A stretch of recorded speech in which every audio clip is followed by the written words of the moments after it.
दोस्तों, कहते हैं कि जो लोग कांच के घरों में रहते हैं वो दूसरों के घरों पर पत्थर नहीं फेंका करते, क्योंकि उन्हें पता होता है कि अगर वो दूसरों के घरों में पत्थर फेंकेंगे, अगर सामने वाले लोगों ने उनके घर पर अगर एक पत्थर का टुकड़ा भी फेंका तो उनके घर का क्या असर होगा। तो दोस्तों, आज की जो कहानी है वो कहानी भी कुछ कुछ ऐसी है कि किस प्रकार से एक देवरानी की जब शादी होती है, जब वो शादी होने के बाद अपने ससुराल पहुंचती है तो ससुराल में उसे अपनी सुहागरात की राती अपनी जेठानी की काली करतूतों के बारे में पता लग जाता है कि उसका किन किन लोगों के साथ नाजायज संबंध है। दोस्तों, जो जेठानी होती है वो अपनी देवरानी के जो चरित्र पर उस पर उंगलियां उठाती है, कहती है कि तू अपनी पीहर से ही चरित्रहीन आई है और तूने हमारे परिवार में आकर के हमारे परिवार को ही कलंकित कर दिया है। फिर दोस्तों, जो देवरानी होती है वो भी जेठानी से बोलती है कि तू कहाँ की कम है, तू भी 30 मार खाए हैं, तूने भी क्या क्या गुल खिलाए हैं, मुझे तेरे बारे में सब कुछ पता है। तो दोस्तों, आइए जानते हैं आखिर क्या पूरा मामला है इस कहानी के माध्यम से। बस कहानी शुरू करने से पहले आपसे एक ही रिक्वेस्ट है कि वीडियो को लाइक कर दीजिए और कमेंट शेयर भी कर दीजिए, और अगर चैनल पर पहली बार आए तो चैनल को भी सब्सक्राइब कर लीजिए, जिससे कि मेरा मनोबल बढ़ता रहे और मैं आपके लिए ऐसी सच्ची सच्ची घटना की जानकारी आपको देता रहूं। चलिए दोस्तों, कहानी शुरू करते हैं। दोस्तों, ये जो कहानी है ये कहानी अलीगढ़ जिले की है, और अलीगढ़ जिले में जब एक लड़की की शादी होती है तो शादी होने के बाद जब वो अपनी ससुराल पहुंचती है तो ससुराल में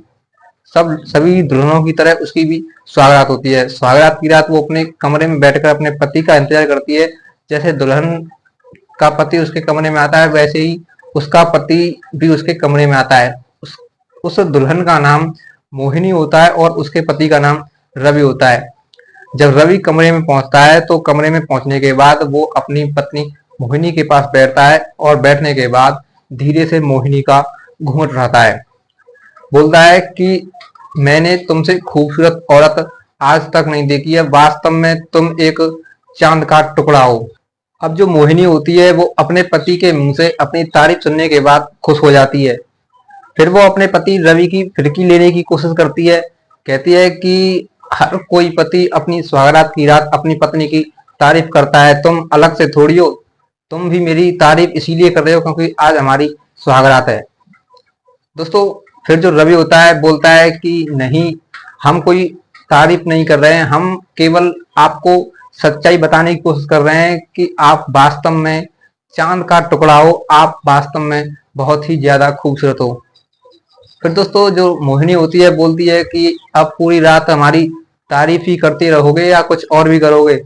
कुछ एक्टिविटी भी करो, आखिर आज हमारी सुहागरात है, कुछ करो कि ऐसे ही पूरी रात को गुजार दोगे बोलते बोलते बतलाते बतलाते। जो रवि होता है बोलता है कि वही तो मैं तुमसे बहुत देर से कहने की कोशिश कर रहा हूँ कि आज हमारी सुहागरात है, हमें एंजॉय करना चाहिए। दोस्तों, फिर इसके बाद दोनों एक दूसरे के साथ सुहागरात की रात को एंजॉय करते हैं, एक दूसरे के साथ हम बिस्तर हो जाते हैं। और दोस्तों, 2 घंटे तक हम बिस्तर होने के बाद जो रवि होता है वो कुछ बड़बड़ाने लगता है, और इसी बड़बड़ाहट में वो बोल देता है कि इतना मजा तो हमें भाभी के साथ भी नहीं आया। दोस्तों, जो मोहिनी होती है वो रवि के बड़बड़ाने की आवाज को क्लियरली साफ तरीके से सुन लेती है। फिर वो रवि से बोलती है कि क्या कहा तुमने अभी। जो रवि होता है वो घबरा जाता है, बोलता है कि कुछ नहीं कहा। मोहिनी बोलती है कि कुछ तो कहा, और हमने जो तुमने कहा वो सुना भी। तुमने कहा कि तुम अपनी भाभी के साथ संबंध बना चुके हो। दोस्तों, जैसे ही ये बात मोहिनी ने रवि से कही वैसे ही रवि घबराने लगता है और घबराते हुए तोते की तरह रटना शुरू कर देता है। बोलता है कि हमसे गलती हो गई, हमें माफ कर दो, हमने जाने अनजाने में अपनी भाभी के साथ संबंध बना लिए थे, अब तो हम उनसे बात तक नहीं करते, हम उनसे बहुत दूर ही रहते हैं। दोस्तों, जो मोहिनी होती है वो रोने लगती है, कहती है कि तुमने हमारे साथ विश्वासघात किया है, तुमने हमारे साथ धोखे से शादी की है, हम तुम्हें कभी माफ नहीं करेंगे। जो रवि होता है बोलता है कि हम तुमसे हाथ जोड़कर माफी मांग रहे हैं, हमें माफ कर दो, अब तुम हमारी पत्नी हो और हम तुमसे ही प्रेम करेंगे, हम अपनी लाइफ में किसी भी लड़की को किसी भी औरत को नहीं रखेंगे, हम कसम खाते हैं हम केवल तुमसे ही प्रेम करेंगे, बस तुम हमें एक बार माफ कर दो और हमें एक चांस और दे दो। दोस्तों इसके बाद जो मोहिनी होती है वो रवि से बोलती है चलो ठीक है, आज तो हम आपको माफ कर देते हैं, लेकिन ऐसी शिकायत हमें दोबारा नहीं मिलनी चाहिए। अगर तुमने ऐसी शिकायत देने की कोशिश करी तो हम तुम्हें पुलिस में पकड़वा देंगे और तुम्हारे साथ बहुत गंदा व्यवहार करवाएंगे। दोस्तों इसके बाद जो रवि होता है बोलता है कि ठीक है, आज के बाद तुम्हें शिकायत का मौका नहीं मिलेगा। फिर दोस्तों रात गुजर जाती है और सुबह हो जाती है। फिर दोस्तों जब सुबह हो जाती है तो सुबह होने के बाद जो मोहिनी का व्यवहार होता है वो अपनी जेठानी के प्रति अच्छा नहीं रहता। वो अपनी जेठानी से बात तक नहीं करती, वो उससे दूरी रहती है और भिनभिनाती रहती है, जैसे मक्खियां भिनभिनाती हैं वैसे ही बड़बड़ाती रहती है। क्योंकि दोस्तों मोहिनी ससुराल में नई बहू थी, तो जो जेठानी जी थी वो सोचती हैं कि इसके कामकाज में कुछ हाथ बटाया जाए, तो बस वो हाथ बटाने के लिए मोहिनी के पास जाती हैं। जैसे ही वो मोहिनी के पास जाती हैं वैसे ही मोहिनी उनसे अपना मुंह मोड़ लेती है और जैसे लोगों को ताना मारते हैं वैसे ही ताना मार देती है कि पता नहीं कैसे कैसे लोग रहते हैं यहाँ पर, अपने पति के साथ तो संबंध बनाते हैं, साथ ही में दूसरे लोगों के साथ भी संबंध बनाते हैं। दोस्तों क्योंकि जो जेठानी जी थी वो समझ जाती हैं कि कहीं ना कहीं ये बात मेरे लिए ही कही जा रही है, क्योंकि उसने उसके पति के साथ संबंध बनाए थे। दोस्तों वो इस बात का जहर का घूंट पी लेती हैं और शांति रहती हैं, सोचती हैं कि खामा खाम में इससे बात करना बेकार है, खामा खाम में राई का पहाड़ बन जाएगा, अगर कुछ कहूंगी तो मेरी बदनामी इस समाज में हो जाएगी, मुझे शांत रहने में ही भलाई है। तो दोस्तों बस वो शांत रहती हैं और शांत होने के बाद वो अपने कमरे में पहुंच जाती हैं और कमरे में पहुंचने के बाद सोचती हैं कि इसका कुछ ना कुछ तो हल निकालना चाहिए। तो दोस्तों बस वो यही बात का हल निकालने के लिए सोचती रहती हैं और सोचते सोचते उन्हें समझ में आता है कि 100 में से एक दो लड़की ऐसी तो होगी जरूर कि उसका शादी से पहले किसी ना किसी के साथ अफेयर हो। तो दोस्तों बस वो इसी बात का पीछा करने की कोशिश करती हैं और इसी बात का पीछा करते करते वो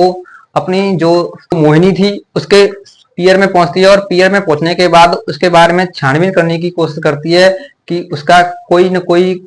कैसा भी बॉयफ्रेंड हो। तो दोस्तों वो बस इसी बात की तहकीकात करती है और तहकीकात करते करते उसे 2 दिन गुजर जाते हैं और 2 दिन गुजरने के बाद फाइनली उसे पता चल जाता है कि उसका एक बॉयफ्रेंड है। दोस्तों वो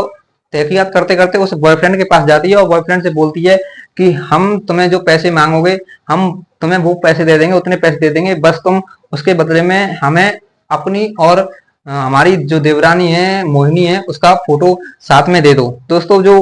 बॉयफ्रेंड होता है वो बात से राजी हो जाता है, बोलता है कि ठीक है मुझे 10,000 रुपये दे दो, मैं तुम्हें एक फोटो जरूर देता हूँ।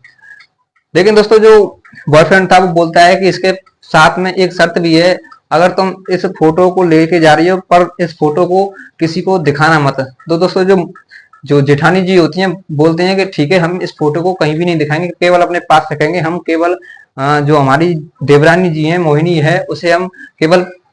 सबक सिखाने के लिए फोटो को लेके जा रहे हैं। तो दोस्तों वो 10,000 रुपए देती है और उस फोटो को ले लेती है और उस फोटो को ले जाने के बाद अपने ससुराल में पहुंचती है और अपने ससुराल में पहुंचने के बाद खुशी खुशी से रहती है, सोचती है कि फाइनली में किसी का मुंह तोड़ने के लिए ईंट का जवाब पत्थर से देने के लिए कोई ना कोई मुझे सुराग मिल गया है। तो दोस्तों बस वो इसी बात का सोच करके खुश होती है और जब मोहिनी ताना मारती है जेठानी के खिलाफ, बोलती है कि पता नहीं कैसे कैसे लोग हैं अपने पति के साथ तो संबंध बनाते हैं, साथ ही में हमारे पतियों के साथ भी और मर्दों के साथ भी न जाने कहाँ कहाँ मुंह मारते हैं, कहाँ कहाँ संबंध बनाते हैं। दोस्तों जैसे ही मोहिनी इस बात को कहती है वैसे ही जब पहले मोहिनी ताना मारती थी तो जो जेठानी जी थी वो चुपचाप रहती थी, लेकिन वो आज चुपचाप नहीं रहती हैं और सीधे मुंह पर जवाब देती हैं, बोलती हैं कि तू कहाँ से दूध की धुली है, तू कौन सी सती सावित्री है। दोस्तों जैसे ही इस बात को सुना मोहिनी तो मोहिनी चुपचाप रह जाती है, बोलती है कि आज ऐसे कैसे बोल रही है। अब जो जेठानी जी थी बोलती हैं कि तू दूध की धुली थोड़ी नहीं है, मुझे तेरी भी काली करतूतों के बारे में पता है कि तूने कहाँ कहाँ मुंह मारा है। दोस्तों वो साफ साफ खुले शब्दों में अपने सास ससुर और अपने देवर के सामने बोल देती है कि इसका भी शादी से पहले और लोगों के साथ नाजायज संबंध था, ये देखो ये मेरी तरफ से इसके खिलाफ सबूत है, ये और ये इसका बॉयफ्रेंड है, ये फोटो है और तुम देख लो, तुम्हें विश्वास नहीं होता तो पूरी तरह से देखो। दोस्तों वो उस फोटो को अपने परिवार वालों को दिखा देती है, और अपने परिवार वालों को जब वो फोटो दिखाती है, जब फोटो परिवार वाले देखते हैं तो वो मोहिनी पर शक करने लगते हैं, और मोहिनी को उस फोटो को देखने के बाद ही तुरंत मोहिनी को उस घर से धक्के देकर के बाहर निकाल दिया जाता है। अब दोस्तों जैसे ही धक्के देकर के घर से बाहर निकाल दिया जाता है तो मोहिनी जो होती है वो रोने लगती है, कि बोलती है कि हमें माफ कर दो, हमसे गलती हो गई, हम ऐसा कभी भी नहीं करेंगे, हमने केवल शादी से पहले जाने अनजाने में ऐसे काम कर लिए थे, अब हम शादी हो गई है, हम इस घर की बहू हैं, हम इस घर की मान मर्यादा के हिसाब से ही रहेंगे, हम इस घर में ही खुशी खुशी अपना जीवन व्यतीत करेंगे। दोस्तों जो परिवार वाले होते हैं वो भी समझ जाते हैं कि लड़की होती है, वो शादी से पहले